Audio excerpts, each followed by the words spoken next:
que nós estamos vivendo na história brasileira, parabenizando a todas e a todos que fazem a resistência da universidade pública nesse país, contra as tentativas de privatização, contra o assédio moral e a perseguição política, contra esse projeto infame que eles chamam de escola sem partido, mas que na verdade é escola com censura, é escola sem liberdade, é escola sem democracia. Querer interditar no espaço da educação, no espaço da escola, no espaço da universidade, o debate crítico e livre, o debate que estimule o pensamento para a vida, a formação para o futuro, isso sim é censura e nós não vamos aceitar. E parabenizo a todas e todos que levam esse recado e que diariamente resistem nas escolas e universidades desse país.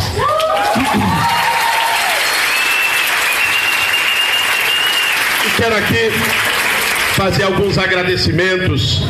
Primeiro, aquelas organizações que ajudaram a construir essa nossa atividade de hoje, movimentos de juventude que atuam aqui na universidade, o Afronte, o JC, o Vamos à Luta, o Juntos, o Em Frente, os centros acadêmicos e a Frente pela Permanência Estudantil.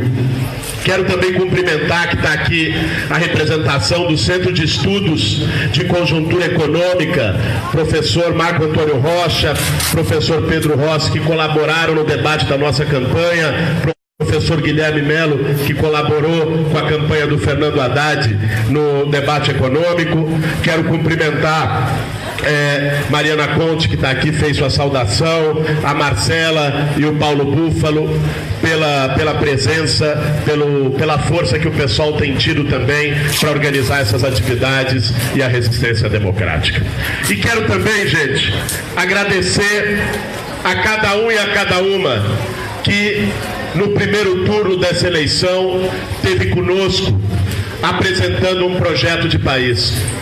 O que a nossa campanha fez, minha ao lado da Sônia Guajajara, resultado de uma aliança entre o PSOL, o PCB, movimentos sociais, o que essa campanha fez foi plantar sementes para o nosso futuro. E quando a gente planta uma semente de esperança, nem sempre o momento da colheita é aquele que a gente gostaria, é aquele que a gente espera, nem sempre é o tempo de uma eleição, mas ele virá. A gente plantou uma mensagem de mudança e de esperança que vai seguir sendo regada nesses tempos. E nós dissemos durante toda a campanha eleitoral que não se encerrava em outubro, no dia 7, no dia 28, que não era o projeto de uma eleição, era o projeto de uma geração. E passada a eleição, aqui nós estamos para discutir o futuro e para lutar juntos e enfrentar os desafios que nós vamos ter no próximo momento na conjuntura desse país. Agora, queria aqui hoje fazer uma reflexão junto com vocês desse tempo histórico, desse momento desafiador que se inaugura no país a partir da vitória eleitoral do Jair Bolsonaro. E aqui nós temos que iniciar fazendo um importante reconhecimento. O Jair Bolsonaro ganhou as eleições. Foi com fake news, foi com mentiras, provavelmente com abuso de poder econômico através do Caixa 2 do WhatsApp, mas o fato é que teve a maioria dos votos. A construção da nossa resistência não é choro de perdedor. Nós não somos o Aécio Neves que em 2014, pela sua birra infantil, foi questionar resultados eleitorais. O nosso compromisso é com a democracia. E a democracia passa também por reconhecer o resultado das eleições. Agora, o Bolsonaro foi eleito no dia 28 de outubro presidente do Brasil. Ele não foi eleito imperador do Brasil. Ele não foi eleito ditador do Brasil. Um presidente não pode tudo. Um presidente é obrigado a se curvar diante da Constituição, das liberdades democráticas, da liberdade de expressão, da liberdade de manifestação. Um presidente não pode mandar oposições para a prisão, para o exílio ou para a ponta da praia. Não pode. E por isso, a nossa resistência pela democracia é mais do que necessária. A nossa resistência pela democracia é mais do que legítima. A democracia não se encerra quando se fecham as urnas. A democracia não é um episódio num domingo a cada 4 anos. Democracia é uma prática cotidiana que respeita as liberdades e que respeita os direitos. E nós vamos estar, como sempre tivemos, vigilantes para assegurar as nossas liberdades democráticas. E vejam, ele ganhou agora. A história move, a história é dinâmica. Nós temos hoje no Brasil um empoderamento dos intolerantes, um empoderamento daqueles que fazem política com ódio, daqueles que não aceitam a diversidade. Mas esse tempo não dura para sempre. Ele ganhou contando mentiras para a sociedade. O maior erro que a gente possa ter num momento como esse é acreditar que a maioria das pessoas que votaram no Jair Bolsonaro defendem as mesmas ideias autoritárias e fascistas que ele defende.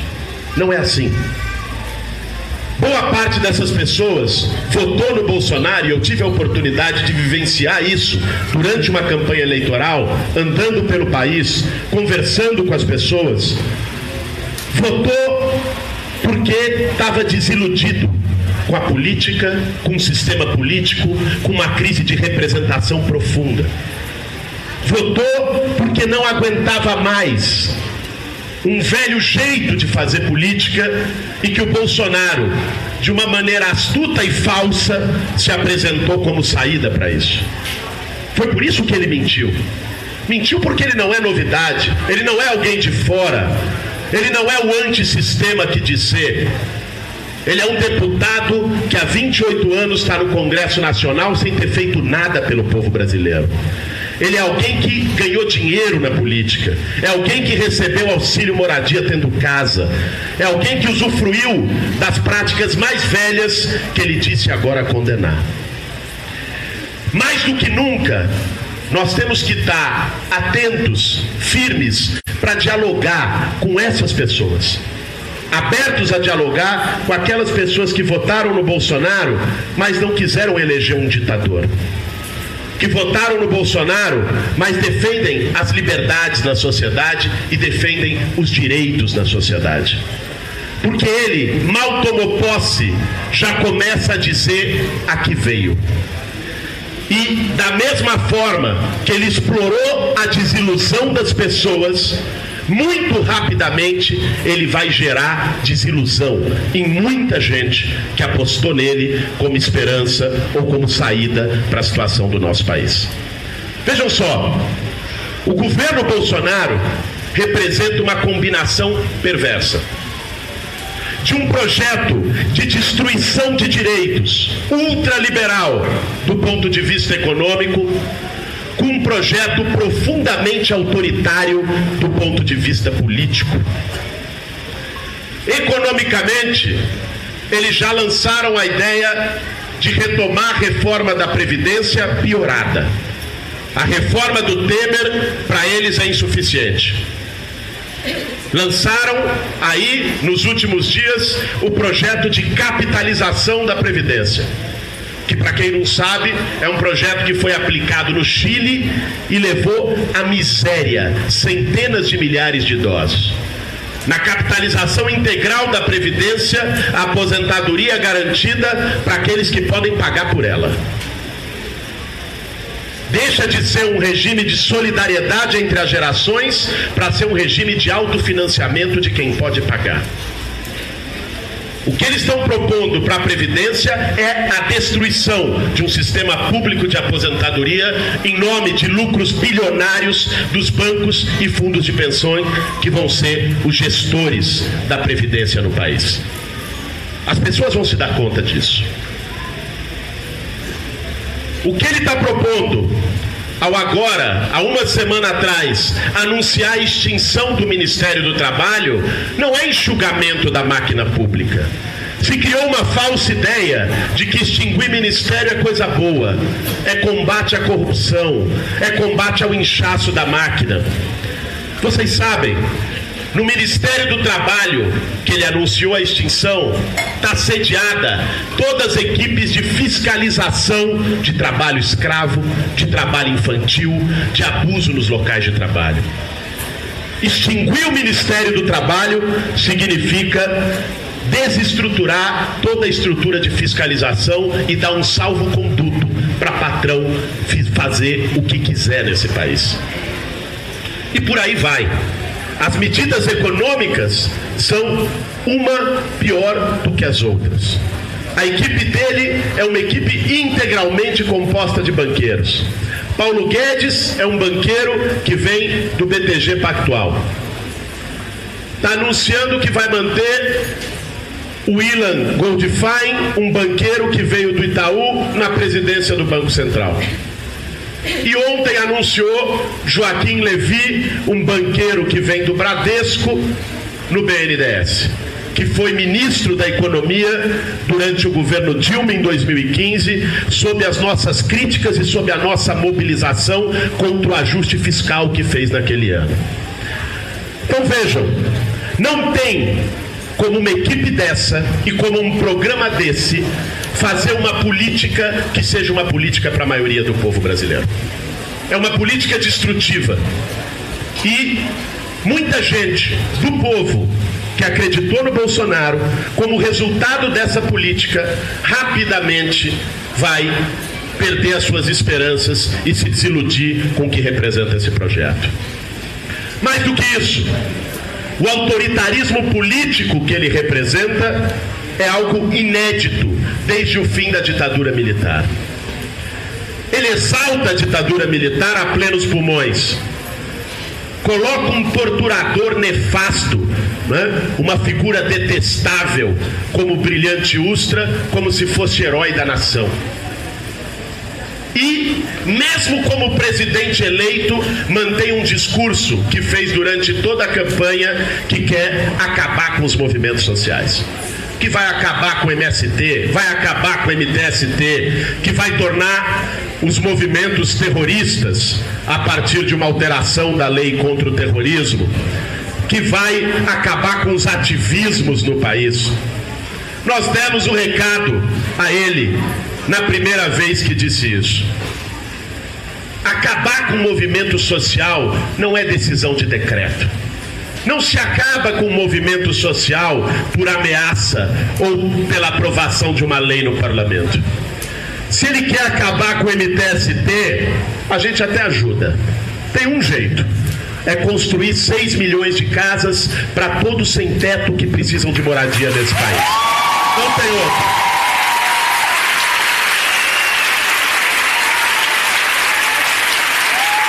É o único jeito.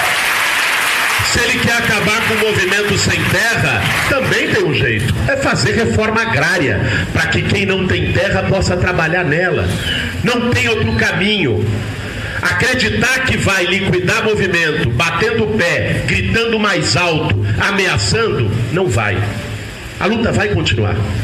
A resistência vai seguir. Porque os movimentos sociais, os ativismos na sociedade brasileira não surgem da mente brilhante de quem quer que seja. Não surge da vontade de lideranças. Surge de necessidades reais. Surge de problemas reais. Enquanto houver desigualdade de gênero, opressão das mulheres pelos homens, uma sociedade machista, como nós vimos lamentavelmente ser reproduzido na televisão de maneira porca nos últimos dias pelo Silvio Santos, enquanto houver isso, haverá movimento feminista no Brasil, eles gostem ou não. Enquanto a juventude negra for exterminada nas periferias desse país, enquanto houver uma desigualdade racial profunda no Brasil, enquanto a herança da escravidão continuar imperando nas relações sociais do nosso país, haverá resistência do movimento negro. Enquanto o país for aquele que mais mata LGBTs no mundo, enquanto uma transexual não possa andar tranquilamente pelas ruas, sem medo de ser espancada ou morta, haverá movimento LGBT gritando e clamando pela diversidade sexual. Não se acaba com isso por decreto, não se acaba com isso porque alguém foi eleito presidente da República. A resistência vai seguir.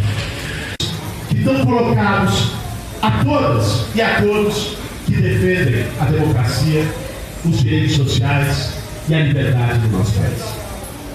O primeiro desses desafios é que este é o momento da gente ter a grandeza de deixar de lado diferenças menores que possam existir no nosso campo para se apegar às grandes convergências que existem no nosso campo.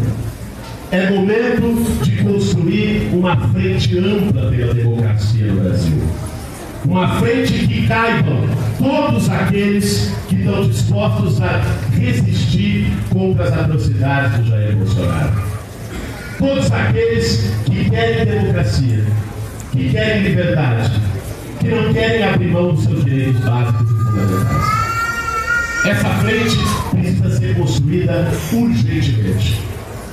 E uma frente como essa se constrói mudando a mentalidade, que hoje é muito voltada para o internismo, para a bolha, para as pequenas diferenças, para as pequenas disputas, e que a esquerda possa virar essa página e dedicar suas energias para a grande disputa que está posta nesse momento, que é uma disputa contra a barbárie, é uma disputa contra o autoritarismo, é uma disputa pela democracia. Uma frente como essa não pode ter dono, não pode ter hegemonismos, não pode ter fé. Nós não podemos admitir que lideranças políticas, nesse momento grave do nosso país, se voltem para os seus projetos pessoais, pensando numa eleição daqui a 4 anos, que nós não sabemos se ocorrerá e em quais circunstâncias, e abram mão da sua responsabilidade e do seu compromisso com o povo brasileiro. Nós não podemos admitir isso. E uma frente ampla é aquela que deve ter a capacidade de fazer os enfrentamentos no dia a dia e não apenas a cada 2 anos e a cada 4 anos no processo eleitoral. Porque se a gente continuar pensando de uma maneira tacanha de fazer a disputa política na véspera das eleições, nós seremos derrotados como fomos derrotados agora. É preciso pensar a política no sentido mais amplo, no sentido cotidiano, no sentido do dia a dia, no sentido da disputa de ideias. E aqui entra um segundo desafio, decisivo para todos nós. Nós precisamos reaprender a fazer trabalho de base, a conversar com o nosso povo. Aí onde o povo brasileiro está. Não dá mais para ficar nos contentando apenas em falar para nós mesmos, dentro das nossas bolhas, aplaudir a nós mesmos, achar que o nosso discurso é extraordinário e não convencer ninguém do outro lado do mundo. Isso não vai resolver os nossos problemas. Nós precisamos reconstruir um trabalho de base com uma linguagem popular, se apropriando dos novos métodos, das técnicas de diálogo com o povo. Um trabalho de base, porque vejam, aqui nós conversarmos entre nós é importante, nos fortalece, é necessário. Muita gente está preocupada, está temendo, e cada um tem um ombro do lado, cada um tem a mão do outro do lado, e saber que não está sozinho, isso é fundamental. Mas nós temos que, além disso, dar o segundo passo, que não é apenas fazer os nossos encontros. Fazer um encontro entre nós, aqui dentro, com quem tem as mesmas preocupações, com quem está disposto a resistir pelos mesmos princípios, até é fácil. Difícil, e é isso que nós vamos ter que nos desafiar, é ir lá fazer a disputa no grupo de zap da família, falar com o tiozão que votou no Bolsonaro, ir no almoço de domingo, conversar com a vizinhança. É essa disputa que a gente tem que reaprender a fazer. Porque não são todos fascistas. São pessoas que logo, logo, muitos deles, uma ficha vai cair. E nós temos que estar lá. Não para dizer amargamente, com ressentimento, eu avisei. Não. Para conversar com essas pessoas e oferecer uma alternativa de futuro. Nós não vamos fazer a disputa política nesse país com amargura, com ressentimento e com ódio de quem pensa diferente. Essas são as ferramentas deles. A nossa não. Nós temos que ter abertura, generosidade e tolerância. Assim, a gente vai ter condição de fazer um amplo trabalho de base nesse país, ir para os bairros, vir aqui para a universidade, dialogar, porque eles estão entrando aqui. Né? Esses grupos de extrema-direita, alguns deles com financiamento lá de fora, estão entrando para fazer o debate aqui. Querendo construir uma maioria por cobrança de mensalidade na universidade pública, querendo construir uma maioria por controle dos currículos e da atuação dos professores na lógica do escola com mordaça.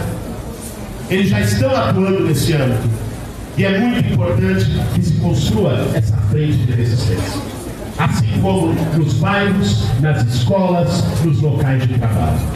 Foi para isso que nós construímos a iniciativa das Brigadas pela Democracia, que o Simões mostrou agora há pouco. Essa iniciativa das Brigadas pela Democracia é perceber que muita gente está disposta a agir, está querendo fazer trabalho de base, está angustiada com a situação, mas não sabe como.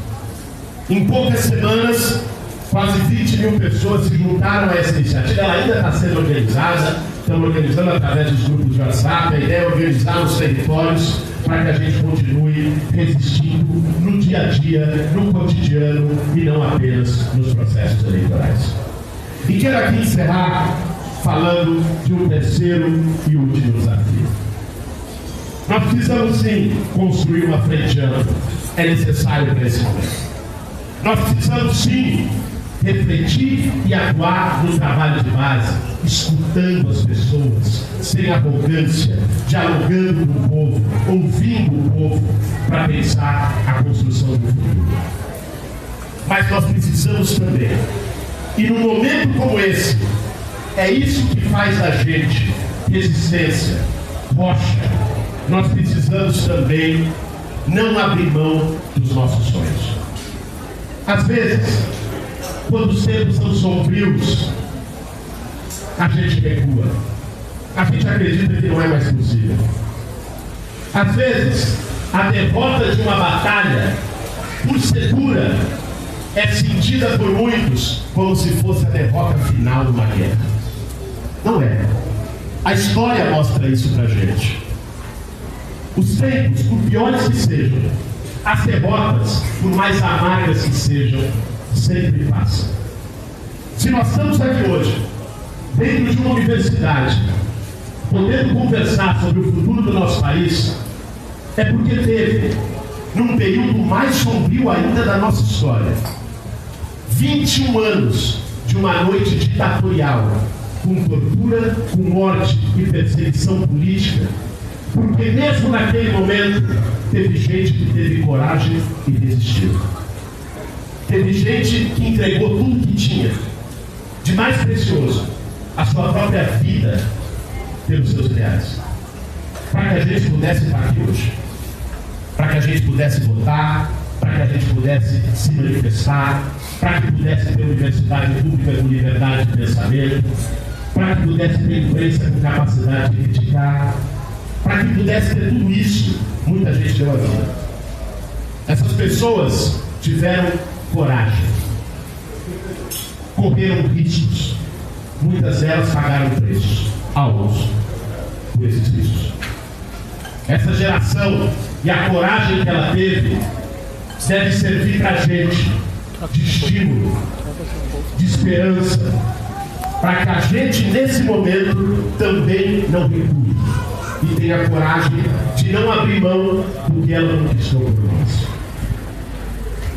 Apesar de Bolsonaro apesar das nuvens de intolerância, vai passar, como sempre passou na história. Agora, para que passe mais rápido, para que seja menos doloroso para o nosso povo, nós temos um papel. E nós só vamos conseguir cumprir esse papel de resistência, de luta, de vigilância, de mobilização, se a gente tiver no horizonte os nossos sonhos.